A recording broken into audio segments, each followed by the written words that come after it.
sou professora de Relações Internacionais aqui na Faculdade de Economia da Universidade de Coimbra desde 2005 e sou também investigadora no Centro de Estudos Sociais. A minha investigação tem se centrado em duas linhas principais. Uma linha é mais recente e tem a ver com missões de paz, peacekeeping, peacebuilding e os pontos que fazemos em termos mais conceituais e de operacionalização destes conceitos. Neste momento estou a coordenar um projeto com financiamento da FCT nesta matéria em relação ao caso de Timor-Leste. A minha outra linha de especialização, já de mais longo tempo, é o espaço pós-soviético, política externa russa, e portanto tenho feito várias viagens para estes palcos. Sei lá, estive mais pertinho de cá na Moldova, visitei a Transnistria, mais longe estive no Quirguistão, na Ásia Central, e o Cáucaso do Sul tem sido, digamos assim, uma área em que de facto tenho investido bastante. E portanto Arménia, Azerbaijão, Geórgia é uma área muito interessante, muito complexa, e de alguma forma o livro que eu trago hoje tem exatamente a ver com esta área. É um romance, Ali e Nino, escrito por Kurban Said. Kurban Said é o pseudónimo de Lev Nussimbaum, que é um autor que nasceu no início do século, em Baku. Na altura já se explorava o petróleo, e portanto ele é de uma família com algumas posses nesta altura, e escreve de uma forma fascinante sobre toda aquela área. Esta história passa-se no contexto da Primeira Guerra Mundial, portanto pré-Primeira Guerra Mundial, da Revolução Bolchevique, e portanto todas as mudanças que estavam a ocorrer naquela altura. E basicamente é um romance que envolve dois personagens principais, Ali Khan, que é um jovem azeri, e Nino, que é uma princesa georgiana. E portanto aquilo que temos é basicamente o confronto de dois mundos que o autor explora de uma forma muito interessante. E portanto ao longo de toda a história temos o Ocidente e o Oriente, temos o tradicional e o moderno, temos o muçulmano e o cristão, portanto este tipo de debate sempre muito presente em toda a obra. É uma história muito dinâmica em termos dos sítios, digamos assim, onde se passa.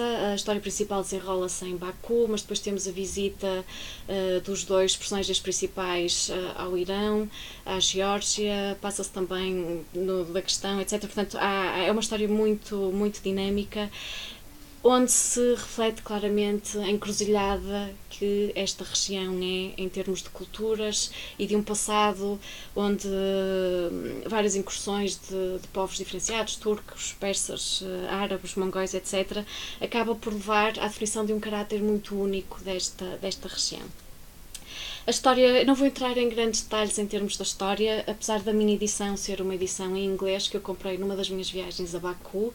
É vendida, entre aspas, como o romance nacional do Azerbaijão. Já está traduzida em 33 línguas, incluindo em português, e portanto gostava de deixar, digamos assim, muito da história para que o leitor possa de alguma forma entusiasmar-se. Esta história pode, à primeira vista, ser lida como uma história estereotipada, e portanto estamos aqui a discutir ou a ler sobre estas oposições que eu falei no início, entre religiões, entre formas de desenvolvimento, entre processos políticos diferenciados, etc. Mas o livro e a leitura que devemos fazer dele é muito mais densa e muito mais profunda em termos das dinâmicas que procura, digamos assim, trazer a discussão. E é muito interessante como o autor sublinha constantemente o caráter único da região, que é o Cáucaso do Sul, e que ainda hoje, se de alguma forma transpusermos esta história para a realidade que é hoje o Cáucaso do Sul, sabemos que de facto é uma região onde esta encruzilhada em termos culturais, políticos, multiétnicos, está ainda muito presente. E penso que não vou dizer mais nada em relação a esta obra. Gostava só de, e na sequência desta obra, de sugerir um segundo livro, do qual praticamente não vou falar, que é o The Orientalist, que é um livro escrito por Tom Rice.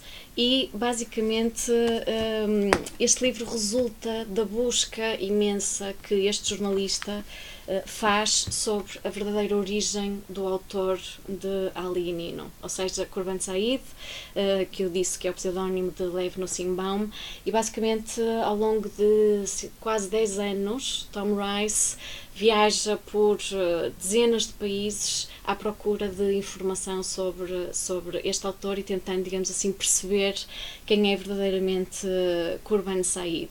E, portanto, esta obra, O Orientalista, acaba por resultar, essencialmente, numa descrição de toda a experiência vivida por este autor e por ser uma viagem ao mundo do século XX e uma discussão daquilo que são a origem das nossas ideias, a origem da religião e de todas estas questões que são tão complexas e interessantes na realidade internacional.